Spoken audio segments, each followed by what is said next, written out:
पिछले 3 साल मोदी हुकूमत में मुल्क में अंधी भीड़ एक खास कम्युनिटी को अपनी दरिंदगी का शिकार बना रही है। वहीं लोगों को गाय चोरी के नाम पर कत्ल कर दिया जाता है तो कहीं गौकसी के नाम पर भगवातंकियों का शिकार बनाया जाता है। लेकिन अब मारूफ तरीन शायर इमरान प्रतापगढ़ी ने लोगों से ईद के मौके पर बांह पर काली पट्टी बांधकर नमाज पढ़ने की अपील की है। झारखंड, हरियाणा, महाराष्ट्र, मध्य प्रदेश, राजस्थान और उत्तर प्रदेश की बात की जाए तो इन रियासतों में बीजेपी की हुकूमतें नाफिज है।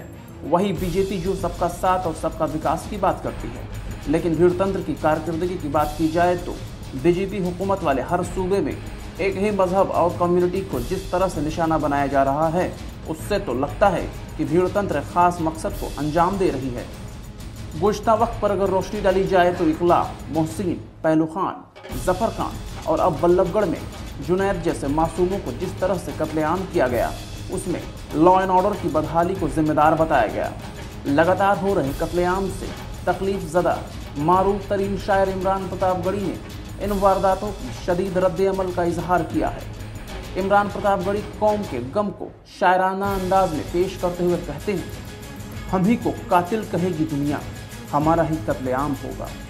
हम ही कुएं खोदते फिरेंगे, हम ही पे पानी हराम होगा। कत्लेआम की आंधी में मुतासिर मासूमों की गिनती करते हुए इमरान लिखते हैं, मोहसिन अखलाक नोमान, मिनहाज अंसारी, पहलू खान, नईम और बल्लभगढ़ का जुनैद आंकड़े गिनाना मुश्किल है। न कोई विरोध, न कोई बड़ा आंदोलन।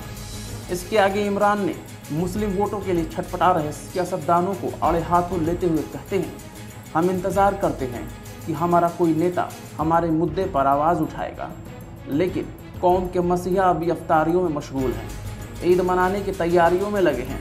वो इंतज़ार कर रहे हैं कि संसद सत्र शुरू हो तो वहाँ लफाजियाँ करके कौम को बताएंगे कि देखो, हमने संसद में तुम्हारी आवाज़ उठाई। लेकिन ईद की खुशियों के मौके पर खून से सनी हुई तमाम लाशों की तस्वीरें हैं। इमरान प्रतापगढ़ी इन कायराना वारदातों की सख्त मुखालिफत करते हुए आगे लिखते हैं कि हम लोकतांत्रिक विरोध प्रदर्शनों की शुरुआत करते हैं।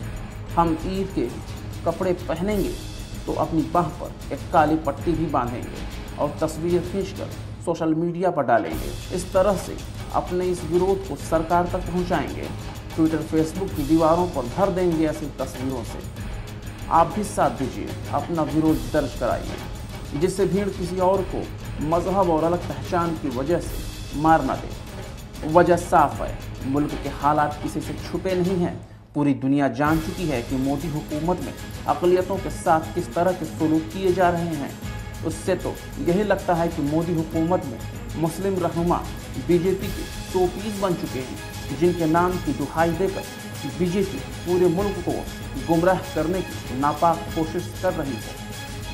आरएसएस इस बात को जानती है कि मुस्लिम कौम भूख, प्यास और मुफलिसी से हारने वाली नहीं है, इसलिए इन पर भीड़ की शक्ल में निहत्थे रहने पर ही किसी भी वारदात को अंजाम दिया जा सकता है। लेकिन बीजेपी 1857 और 1947 के इनकलाब को भूल चुकी है, जिसमें मुस्लिम कौम के इत्तेहाद ने फिरंगियों को उनके अंजाम तक पहुंचा दिया।